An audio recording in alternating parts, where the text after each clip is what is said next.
dans l'énoncé d'événements, c'est marqué dialogue. Et nous manquons de dialogue. Et donc, c'est comme ça qu'on dialogue pour faire ensemble, avant de vivre ensemble, et faire avec tout le monde. Les mamans, comme vous avez dit, les grands-mères, comme vous avez dit. Et puis, on se rend compte qu'il y a des mamans qui ont des vocations. Alors, le projet, il s'inscrit dans un dispositif qu'on appelle quartier d'été. Donc ça, c'est un dispositif de l'État qui descend dans la métropole. Et c'est pour mettre en place des activités pendant l'été. Il y a beaucoup de gens qui partent en vacances. Et donc, le dispositif existe. Et après, maintenant, il faut aller discuter avec les gens. Il faut aller taper à la porte. Par exemple, ici au Brosse, nous avons l'association 3D avec la présidente Khadija Perru, avec qui on est en partenariat sur pas mal d'autres choses. Il y a aussi l'association Botma avec Ali Brahim. Voilà, donc il faut se parler. Et vous avez vu dans l'énoncé d'événements, c'est marqué dialogue. Et nous manquons de dialogue.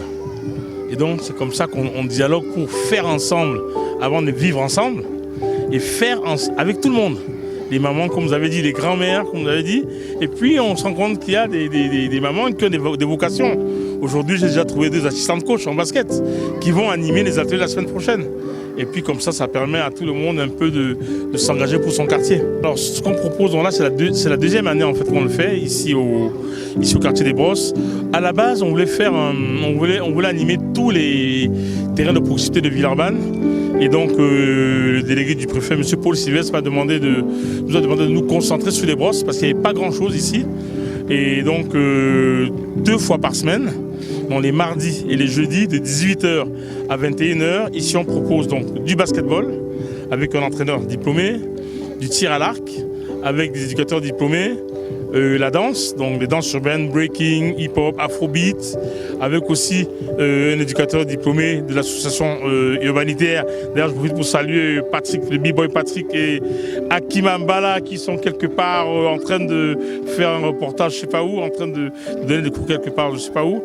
Et aussi donc l'association Botma, donc on voulait mettre un peu de l'environnement, donc qui s'occupe du jardinage au bout du terrain là-bas avec Alim Brahim, que je connais aussi. Voilà. En fait, on se connaît depuis des années. Et puis, on a décidé de mettre en place justement un projet pour les jeunes, un projet pour nous aussi, pour les jeunes, pour animer le quartier. Et donc, c'est comme ça qu'on va arriver jusqu'au 20 août. Donc, on est là tout l'été pratiquement. Jusqu'au 20 août, on va faire ces animations les mardis, les jeudis, 18h, 21h, sauf le 15 août férié. Mais bon, après, s'il y a des mamans qui veulent venir, le matériel est là, hein, c'est ouvert à tout le monde. Ok, merci pour tes réponses. J'ai une autre question. Si d'autres personnes ayant des structures sportives souhaiteraient vous accompagner ou être présents pour les prochaines éditions, comment pourraient-ils te contacter ou comment pourraient-ils s'associer à toi? Alors ça, c'est vraiment, ce sera avec plaisir. Donc pour me contacter, c'est Jean-Éric Sendé sur LinkedIn, sur Facebook, ou enfin sur les réseaux sociaux, ou Jeunesse, Art, Culture, Sport et Mémoire sur les réseaux sociaux. Sinon, on a le mail de l'association qui est sportmémoire@gmail.com. Et effectivement, ce serait bien qu'on arrive à avoir 5, 6, 7, 8 sports, faire vraiment un camp urbain multisport où tous les enfants puissent venir, surtout avec les parents. Aujourd'hui, vraiment, je suis très satisfait par rapport à l'année dernière. Il y a beaucoup de parents. Il y a cette animation, mais aujourd'hui, c'est un jour particulier aujourd'hui. C'est le Mandela Day. Alors, c'est une journée que l'UNESCO a dédiée à Nelson Mandela. Alors, je ne sais pas trop si c'est sa naissance ou c'est sa sortie de prison, mais je sais que le 18 juillet, il y a quelque chose comme ça. Et donc, voilà, on a aussi voulu faire connaître Nelson Mandela par rapport aux valeurs qu'il véhiculait, les valeurs de paix, les valeurs de diversité. Là, on est vraiment sur un espace de diversité ethnique, diversité religieuse, une grande diversité, donc force de la France. Et voilà, ça rentre dans les valeurs de Mandela, de l'Ubuntu. Donc c'est pour ça que d'ailleurs on a fait venir l'exposition. Et tout à l'heure, on prendra un moment avec les enfants pour leur expliquer un peu qui est Nelson Mandela. Parce que moi, je pense que c'est important aussi de faire du sport, mais de connaître un peu l'histoire et les courants des personnes. Alors, le dernier mot que je veux vous transmettre, je vais surtout d'abord remercier les partenaires dans la métropole de Lyon, le dispositif quartier d'été, L'État, donc le délégué du préfet ici à Villeurbanne, Paul Sylvestre, qui représente Madame Salwa Philibert, qui est déléguée à la politique de la ville de la métropole de Lyon, d'abord, à qui je fais un petit coucou aussi. Et Madame Philibert, merci pour le soutien et l'intérêt qu'elle porte aussi pour tout ce qu'on fait. Voilà, donc on est vraiment pas tout seul. On est accompagné par beaucoup de dispositifs. Et voilà, je tenais vraiment à les remercier. Et aussi les bénévoles de JACSM, Madame la présidente Nathalie Morin, tous les bénévoles de 3D, de Botma, les enfants qui sont là, leurs parents. Et vous-même aussi, votre chaîne YouTube qui est en train de s'installer, et qui a vraiment un intérêt pour tout ce qui est fait au niveau de la diaspora. Oui, alors je suis délégué de la préfète pour la politique de la ville dans le Rhône. Donc ma responsabilité, c'est de suivre toutes les actions qu'on mène avec les associations et avec la ville de Villeurbanne et la métropole de Lyon pour les quartiers prioritaires et pour leurs habitants. Donc c'est des actions qui vont de l'éducation au sport, à l'insertion professionnelle, donc à la culture aussi. Il y a beaucoup de domaines différents. Et ce soir, je suis là parce que je suis toujours attentif à voir à quoi ressemblent aussi ces actions en vrai. Et donc je vais toujours rencontrer aussi les bénéficiaires, les gens qui y participent et puis les gens qui les organisent. Donc vous nous expliquez qu'entre deux réunions, vous supervisez l'ensemble des événements qui se déroulent sur le Villeurbanne et ses alentours, c'est bien ça?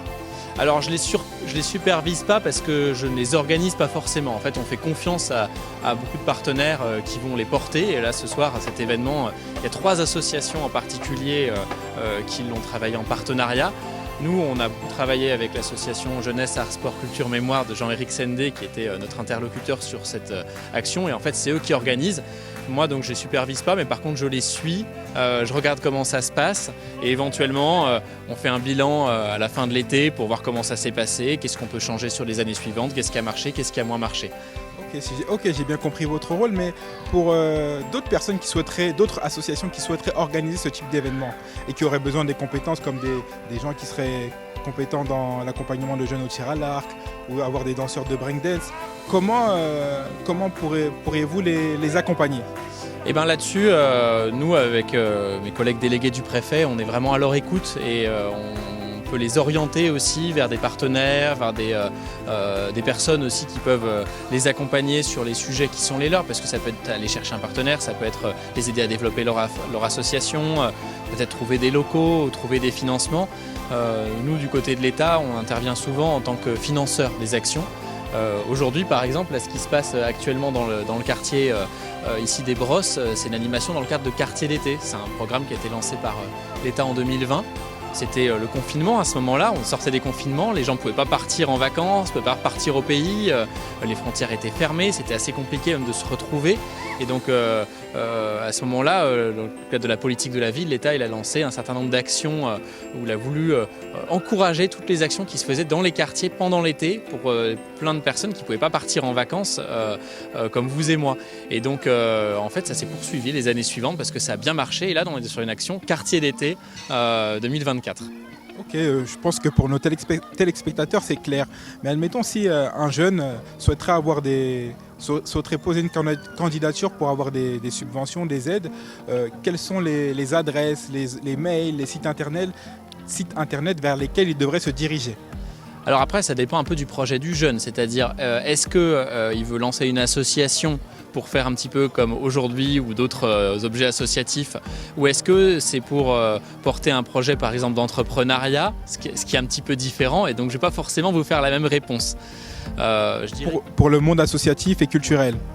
Pour le monde associatif et culturel, je pense qu'il faut qu'il aille du côté des associations ressources. Par exemple, dans le quartier, on a le CCO, le Centre culturel œcuménique Villeurbanne, une association qui existe depuis assez longtemps et qui accompagne les associations et les points d'accueil de la vie associative. Donc il peut aussi aider les associations dans le cadre de leur lancement. Ils peuvent aussi se tourner vers les communes. Et notamment dans les communes, on a des chargés de développement qui peuvent aussi aider des porteurs, des associations qui se lancent à commencer à se développer. Donc là-dessus, il y a vraiment des ressources en local. Ça dépend après vraiment des communes, ça dépend des quartiers, elles ne sont pas les mêmes. Donc je ne pourrais pas vous donner une adresse mail qui va valoir partout, un numéro de téléphone d'une personne qui va valoir pour partout. Mais je pense que quand on est assez entreprenant, on arrive assez vite à ouvrir les portes. Il suffit de trouver la première personne qui va vous donner des contacts, des adresses. Ensuite, petit à petit, vous finissez par vous faire un premier réseau. Et il faut juste avoir, je dirais, 3-4 personnes qui veulent vous aider. Ça peut être des collectivités, ça peut être des associations ressources. Et ensuite, vous pouvez démarrer votre projet. Ok, merci. Et aurez-vous un dernier mot avant qu'on rende l'antenne ? J'ai envie de vous encourager en fait dans le projet qui est le vôtre aussi, de pouvoir mettre en lumière des initiatives ou des actions qui se passent dans les quartiers et ailleurs. C'est vraiment très précieux parce que parfois il y a plein de choses qui se font mais les gens ne savent pas tout ce qui se fait et donc ça contribue aussi à rendre visible, à faire connaître. Donc merci à vous. En tout cas, Monsieur Paul, nous vous remercions et à très bientôt. À bientôt, merci.